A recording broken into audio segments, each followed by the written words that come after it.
당시 공산제, 고대 노예제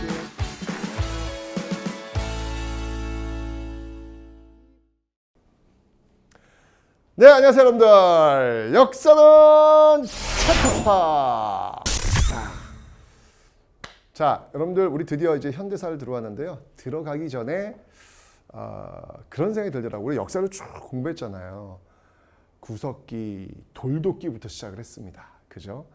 예, 그 뗀석기부터 출발했어요. 근데 지금 우리가 쓰고 있는 거는 그 반도체 칩이란 말이지. 돌도끼에서 반도체 칩. 야, 이게 어마어마한 변화가 있는 건데 그런 생각이 들더라고요. 돌도끼에서 반도체 칩.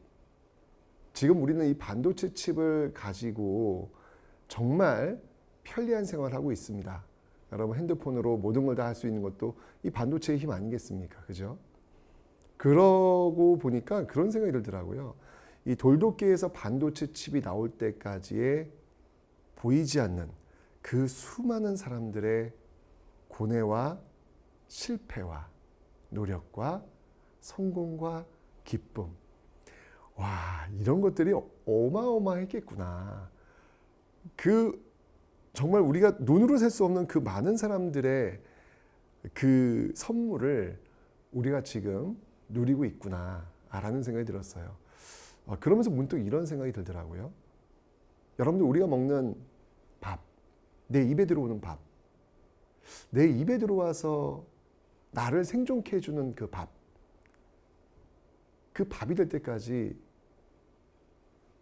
누군가가 자신의 노동을 쏟아서 쌀을 만들었을 것이고, 그리고 상품으로 만들었을 것이고, 그리고 저는 그걸 먹는 거 아니에요. 혹시 여러분들이 드시는 그 밥을 누가 만들었는지 한번 고민해 보신 적은 있나요? 생각해 보신 적은 있나요? 그런 것 같아요. 우리가 역사를 배우잖아요. 역사를 배우는 거, 제가 항상 늘 얘기지만 역사는 사람을 만나는 인문학이다라는 이야기를 많이 했는데, 그 사람과 사람 사이에서 만들어진 그 관계의 그물을 우리가 찾아가는 여정, 저는 그게 역사를 공부하는 게 아닐까라는 생각이 듭니다. 보이지 않죠. 그래서 우리는 잘 놓칠 수 있습니다. 하지만 보이지 않고 놓칠 수 있는 것들을 보고 놓치지 않으려고 노력하는 것, 그게 바로 사람에 대한 존중이고 인간에 대한 예의라는 생각이 드는 것이죠. 나 하나의 어떤 이 몸뚱아리 하나를 살리기 위해서 얼마나 수많은 많은 사람들이 관계하고 있는지, 그런 것들을 한번 고민해 보는 것이 진짜 역사를 배우는 과정이다 생각하시고 오늘 강의 시작하겠습니다.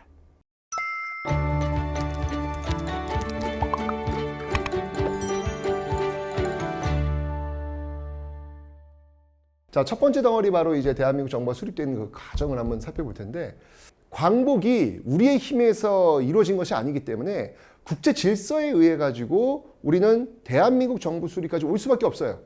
그래서 그 과정에 모스크바 3국 외상회의가 있고 미소 공동위원회가 있고 그리고 유엔이 있다.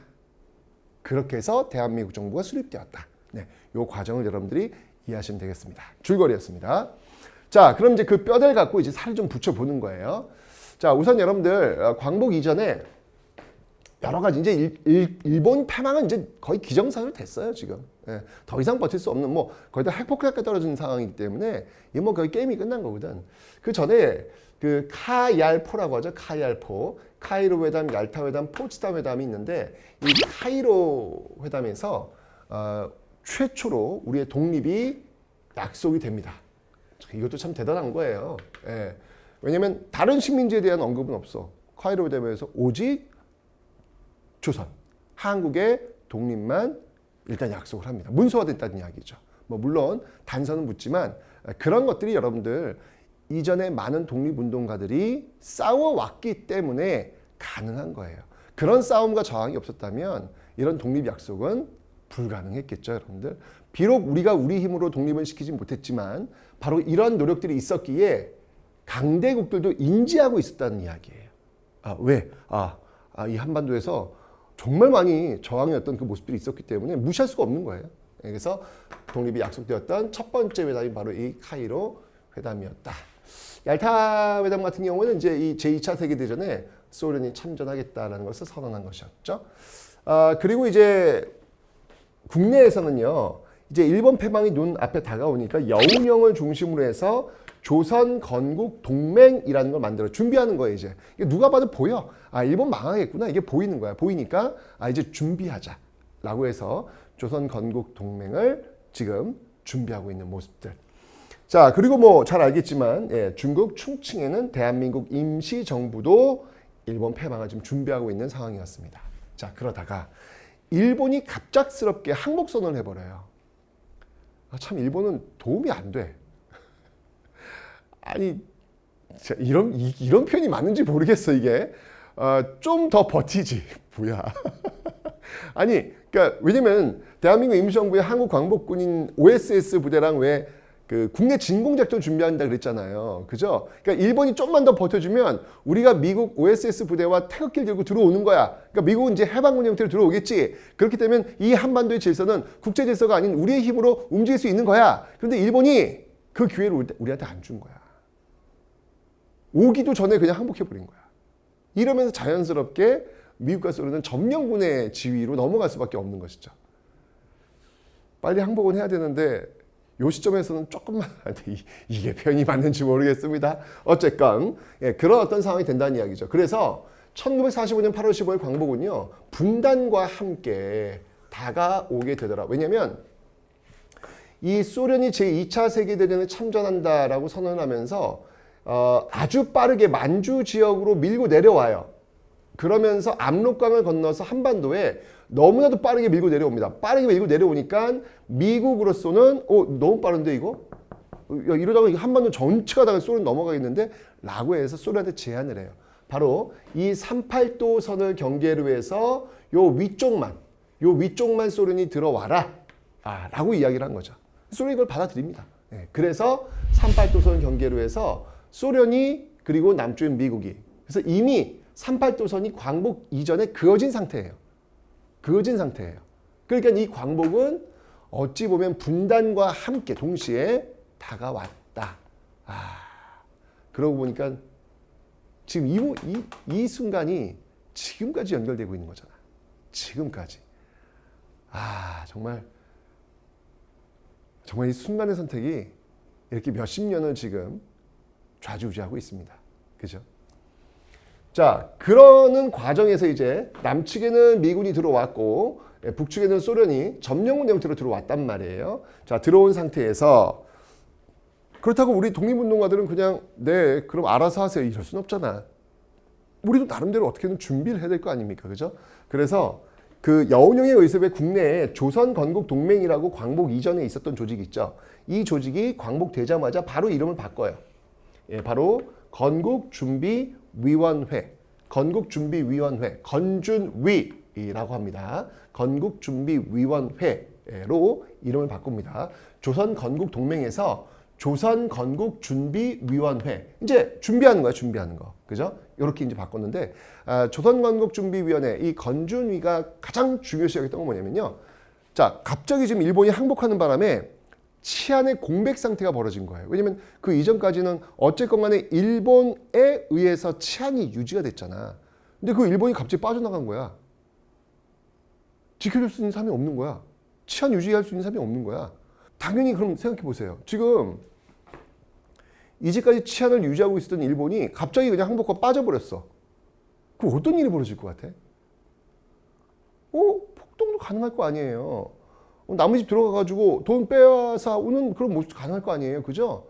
그게 가장 중요한 어떤 위기관리 숙제가 되는 것이죠. 그래서 이 건국준비위원회는요, 이 치안을 가장 우선시 여깁니다. 그런데 우리나라 사람들이 워낙 착해요. 그런 일은 없었습니다. 그런 일은 없었는데 어쨌건 이 치안을 굉장히 중요시 여기고 있었고요. 건준이는 좌우가 합작으로 사회주의와 민족주의 지형이 합작으로 이 건준이도 역시 마찬가지로 여운형 뭐 예를 들면 저 좌라든지 그다음에 이제 또 안재홍이라든지 안재홍. 여기 이제 우를 또 대표하고 있는 어떤 그런 인물들. 이런 인물들이 바로 이렇게 좌우합작의 형태를 지금 띄면서 출발을 시키고 있다라는 것이죠. 자, 그런데 이제 문제가 생겼어요. 이 건준위가 이제 만들어지고 여기서 아예 그냥 나라를 선포해버려요. 조선인민공화국. 여러분 지금 북한은 조선민주주의 인민공화국입니다. 그 북한 아니죠. 지금 민주주의가 빠졌죠. 지금 그냥 조선인민공화국이에요. 여운형이 주도를 해가지고 조선인민공화국을 선포를 합니다. 자, 그런데 이 조선인민공화국 선포를 했는데 나라를 선포한 거예요 지금. 그런데 남측에 들어온 이 미국 있죠. 이 미국이 어떠한 행정 조직도 인정하지 않아요. 어떠한 한국인들이 만든 어떠한 행정 조직도 인정하지 않겠다라고 이야기를 합니다. 당연히 조선인민공화국 부정되고요. 놀랍게도 대한민국 임시정부 역시 부정됩니다. 이거 너무 충격적이죠. 3.1운동의 결과 만들어진 이 대한민국 임시정부가 광복이 됐는데 우리 정부로 인정되지 않는데 인정할 수 없대. 뭐야 이거. 그래가지고 여러분들 대한민국 임시정부의 주석 김구, 그 다음에 부주석 누구죠 여러분들? 김규식. 이 사람들은요 광복됐으면 바로 들어와야 될 거 아니야. 못 들어와요. 한 2달 이후에는 돼야 들어옵니다. 아니 이것도 너무 이상하잖아. 아니 광복됐으면 바로 들어와야 되는데 몇 달 동안 들어오지 못해요. 이유가 있어요. 바로 이런 상황입니다. 미국에서 어떠한 행정조직도 인정하지 않겠다라고 하는 바람에 대한민국 임시정부 주석 김구의 자격으로 못 들어온다는 거예요. 들어오고 싶어? 그러면 그냥 개인 김구로 들어오라는 겁니다. 결국 김구와 김규식은 개인 자격으로 들어오게 됩니다. 그리고 미국이 김구와 김규식 언제 들어오는지도 알려주지도 않아요. 김구는 참 그래서 쓸쓸하게 들어올 수밖에 없는, 물론 나중에 이제 환영 대회를 다시 합니다. 정말 어마어마한 환영 대회를 이제 하게 되는데 들어올 때는 어떤 그런 모습으로 들어온다는 얘기예요.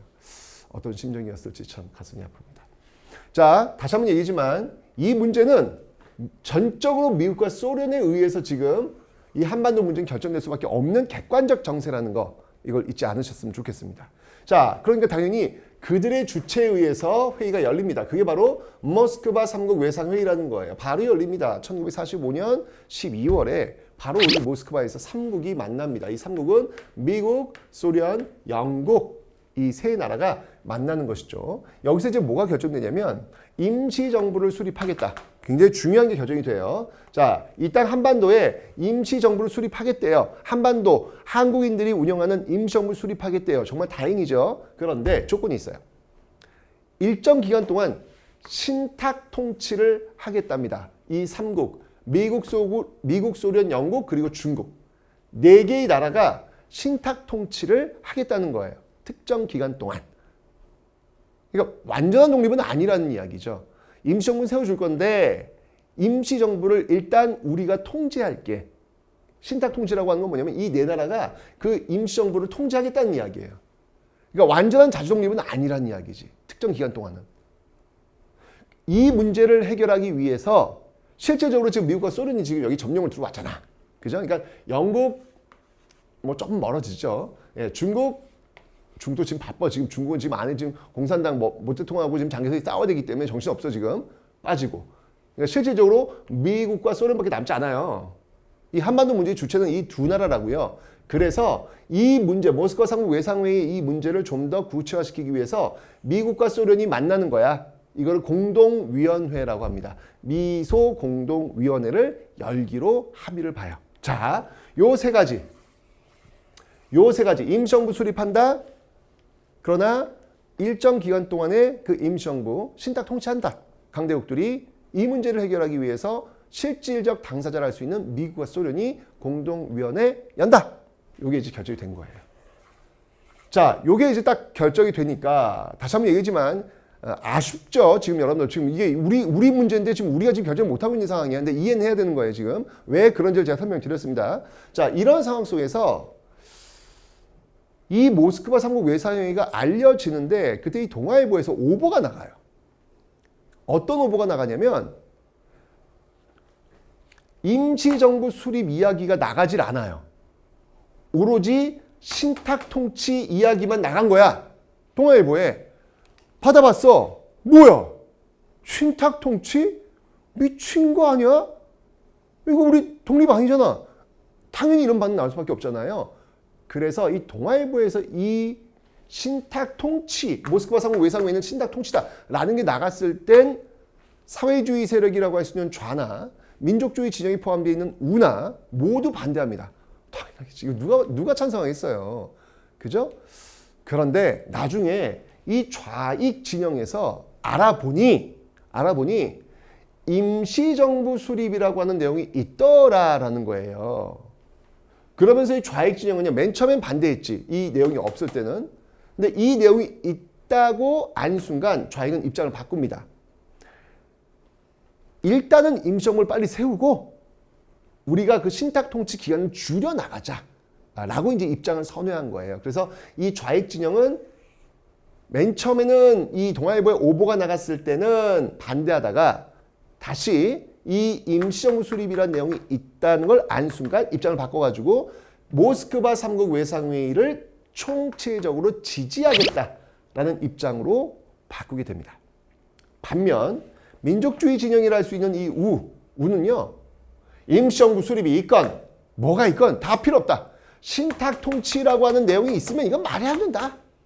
애초부터 이거 빼라 라고 하면서 이 우익 진영은 모스크바 3국 외상회의를 반대하게 되는 것이죠. 자, 그런데 이 과정에서 이 모스크바 3국 외상회의를 지지하는 좌익 진영과 모스크바 3국 외상회의를 반대하는 이 우익 진영 간에 엄청난 대립이 진행이 됩니다. 이걸 이제 좌우 대립이라고 하죠. 좌익과 우익의 엄청난 대립이 벌어지게 됩니다. 이 좌우의 대립이 너무 심해지는 거예요. 굉장히 가슴 아픈 상황인데, 그리고 여기서 또 어떤 일이 벌어지는지 알아? 여러분이 광복되면 이젠 죽었다. 누구겠습니까? 친일파들 아니야. 민족반역자들. 그죠? 근데 그들이 이 좌우 대립이 벌어지는 이 틈을 타면서 내가 살 수 있는 기회가 생겼다. 이거네. 열렬한 반공주의자로 변신을 합니다. 그러면서 이 우익 진영으로 스며들어가죠. 이러면서 더욱더 이 좌익을 때리는 그 선봉에 서는 역할을 하면서 열렬한 애국자로 둔갑하는 시도를 보이게 됩니다. 이건 진짜 이거는 아니지. 이거는 아니지. 그죠? 근데 제가 얘기했지만 이런 국제 정세 속에서 이 첫 단추가 잘못 끼워지다 보니까 말도 안 되는 상황들이 지금 벌어지고 있는 거예요. 이 상황이. 자, 이 좌익을 지지하는 그 대표적인 세력이 이제 박헌영, 우익에 이제 신화주 반대하는 세력들이 이제 이승만과 김구 이런 세력들이 있습니다. 자, 이런 과정 속에서 근데 사실 여러분들 이 좌와 우의 어떤 그런 주장에 의해 가지고 이 모스크바 3국 외상회의를 멈출 수 있을까? 미소공동회의를 멈출 수 있을까? 제가 얘기했잖아요. 그건 불가능하다고요. 이미 국제정세 속에서 점령론 들어온 사람들이 이거 하겠다는데 우리가 어떤 힘으로 막을 방법이 없어요. 그건요. 그냥 가는 거야. 이들에 의해서 그냥 가는 거야. 그건 어쩔 수가 없어요. 지금요. 상황 자체 그렇단 말이에요. 결국은 46년도가 되었을 때 모스크바 3국 외상회의에서 열기로 했잖아. 바로 이 미소공동위원회. 그죠? 예, 그래서 열립니다. 이게 바로 1차 미소공동위원회다라는 것이죠. 자, 이 1차 미소공동위원회 열렸는데 한반도의 운명을 결정짓는 굉장히 중요한 회의. 이게 이제 덕수궁 여러분 석조전에서 열립니다. 덕수궁 석조전에서 열립니다. 덕수궁이면 여러분들 왜 그 서양식 건물 하나 있어요. 거기서 이제 이 미소공동위원회가 열리는 거야. 역사적인 어떤 그 순간이죠. 그런데 여기서 미국과 소련이 둘이 싸워. 왜? 1차 미소공동위원회에 참여시킬 조선인들, 한국인들을 어떤 사람으로 참여시킬 것이냐에 대한 자격을 갖고 미국과 소련이 붙어요. 아니, 그러니까 미국과 소련도 지금 일단 한반도에서 자신의 영향력을 확보시키려고 지금 첨예하게 지금 계산기 지금 두드리고 있잖아 지금, 그지? 그런 상황 속에서 이 소련은 뭐냐면 미소 공동위원회에 참여시킬 그 사람들은 이 미소 공동위원회가 이거 왜 열리는 거냐 이거 왜 열리는 거예요? 모스크바 삼국 외상회의의 결과로 열리는 거 아니야, 그죠? 그러니 모스크바 삼국 외상회의를 찬성하는 사람만 들어와야지. 아니 모스크바 삼국 외상회의를 반대하는 사람들이 여기를 왜 들어와? 전제가 틀리죠. 전제가 들어올 수 없어 라고 소련을 얘기하는 거예요. 오로지 찬성하는 사람만. 반면에 미국은 그게 뭐가 중요해? 한반도 문제를 이야기하고 싶은 한국인이라면 누구든 들어올 수 있어야지. 아니, 왜냐면 여기는 한반도잖아. 어차피 그들이 정부를 만들 거고 그들이 이끌어 나갈 건데 누구나 들어와서 이야기를 할 수 있어야지. 판을 벌어줘야 돼 라고 이제 미국은 주장하는 거예요. 미국은 누구나 다. 소련은 모스크바 삼국 외상회의를 찬성한 사람만. 자, 그러면 모스크바 삼국 외상회의를 찬성한 사람들이 누구예요? 좌익아냐. 그러니까 이 소련은 뭐야? 자기 색깔이 강한 사회주의자들, 그들만 들어오게 해서 자신들의 어떤 정부를 만들겠다는 의도가 보이는 거 아니겠습니까 지금? 그죠? 미국은 뭐예요? 미국은 이 우익진영 워낙 단체가 많거든요. 대거 들어와서 다수를 참여시켜가지고 이 한반도를 미국의 영향력을 끌고 가겠다. 그 의도가 보이는 거 아니야 지금 서로. 지금 계산기 지금 두드리고 있단 말이야 지금. 그죠? 결국 합의점을 못 찾아요. 휴회됩니다. 다음에 다시 만납시다. 휴회. 근데 이때 정치인 이승만이 이 모습을 딱 보고 감 잡은 거야. 한반도는 미국과 소련의 대립이 있는 이상 이 땅 한반도 문제는 빠르게 해결될 수 없다. 그래서 정읍에서 이 상황을 보고 정읍에서 유명한 발언을 해요. 그 유명한 발언이 뭐냐면 일단 그러면 남한만이라도 정부를 빨리 세워서 저 무지막지한 소련을 격퇴시킵시다 라고 얘기를 하는 거예요. 신속하게 빨리 정부 세워가지고 저 소련을 격퇴시킵시다 라고 이야기를 하는 거예요. 자, 사실 이 좌우 대립이 지금 있었지만 근데 여러분 보세요. 남한만이라도 정부를 세운다고? 그럼 뭐야? 북한에도 그럼 정부가 세워진다고? 남한에도 정부가 들어서고 북한에도 정부가 들어설 수 있다고? 그럼 뭐가 되는 거야? 우리 분단되는 거야? 이승만의 정읍 발언은요. 엄청난 충격으로 다가옵니다. 자, 이렇게 되면서 좌우에 있는 중도 인사들이 야, 이건 위기다. 이러면 안 되겠다. 우리 싸우지 말자. 우리라도 중도, 좌, 중도, 우 이 세력이라도 하나를 뭉쳐서 양쪽에 있는 좌와 우를 끌어당기자. 그래서 분단되는 것만이라도 막자. 라고 하는 이승만 정읍 발언 이후에 좌우 압작 운동이 전개된 배경이 바로 여기서 나오는 거예요. 위기의식을 느낀 것이지. 이렇게 앞에처럼 막 좌우 막 싸웠다가 난리 나겠다. 그래서 좌우 압작 운동을 전개하고 이거를 이 좌우 압작을 전개했던 대표적인 인물이 여운형, 또 여운형 나오죠. 아까 그 조선건국동맹, 조선건국준비위원회 여기 지금 또 여운형 나와요. 여운형이라는 인물이 이 당시에 굉장히 어떻게든 이걸 하나로 만들어 보려는 노력을 굉장히 많이 했던 정치인이고요. 연설도 엄청 잘하고요. 얼굴도 잘생겨가지고요. 정말로 인기가 많았던 그런 정치인 중에 한 명입니다. 그 여운형은 약간 이 좌측으로 좀 많이 기울어져 있는 인물이고요. 그다음에 우측으로 있는 인물은 누구였냐면 김규식. 누굽니까 김규식이? 예, 3.1운동 때 파리강화회의에 특사로 파견됐던 그런 인물이기도 하고 그다음에 대한민국 임시정부의 부주석을 역임했던 인물이기도 하고 그리고 지금 여기 또 등장하는 거예요. 바로 좌우압작운동의 중도 우를 상징적으로 보여주는 그 김규식, 여운형과 김규식 중심되어가지고 좌우압작운동을 전개합니다. 좌와 우가 지금 이 남쪽에서 한반도에서 막 싸우고 있으니까 미군정도 골치 아픈 거야. 미군정은 지금 또 안정화를 지금 추구해야 되는데 아니 막 좌우 막 싸운단 말이야. 그러니까 미군정도 맨 처음에는요 좌우압작 운동을 전폭적으로 지지해 줍니다. 미군정이 지지를 하는 좌우압작 정부? 이거 되겠는데? 라고 갈빠냈는데 이 좌우압작 운동에 당시의 실세라고 할 수 있는 이 좌측의 박헌영 계열 참여하지 않습니다. 당시 우익을 이끌고 있는 실세를 할 수 있는 이승만, 김구 참여하지 않습니다. 이러면서 좌우합작 운동의 동력을 상실해요. 왜냐면 가장 큰 세력들이 들어와 줘야 그게 이제 굴러갈 거 아니야. 근데 가장 큰 세력들이 안 들어오고 있으니 이게 될 리가 있나. 미군정 혼자만으로는 힘들죠. 결국 미군정도 초기엔 지지했다가 철회합니다. 그리고 그 과정에서 여운형이 암살당합니다. 이 좌우합작 운동 과정 속에서 좌우합작 7원칙이라는 것도 나옵니다. 네, 좌우합작 7원칙. 요 이제 미소공동위원회를 다시 연다. 또는 7.18 차단한다. 임시정부도 인정한다. 이런 어떤 그 내용들을 담고 있는 좌우합작 7원칙도 나왔지만 결국 여운형이 암살되면서 좌우합작 운동은 실패로 돌아갑니다. 자, 근데 이게 이제 더 심각해집니다. 이게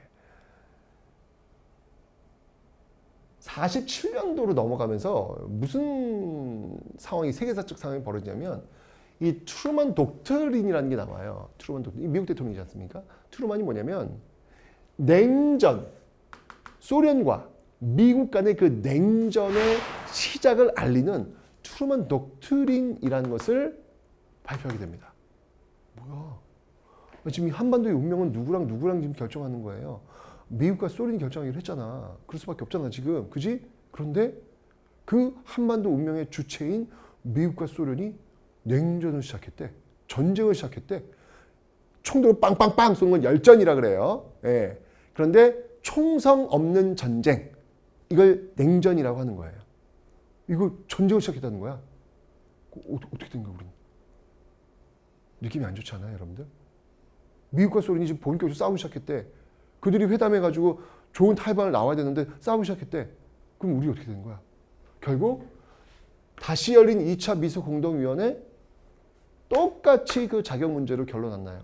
아예 그래서 이번엔요 결렬을 선언합니다. 안 해! 그렇지. 이 트루먼 독트린 나온 이 배경이니까 안 해! 가버린 거예요. 와, 어쩌냐 이거. 점점 이 한반도 문제는 미국으로 지금 빠져들고 있는 거예요. 그죠?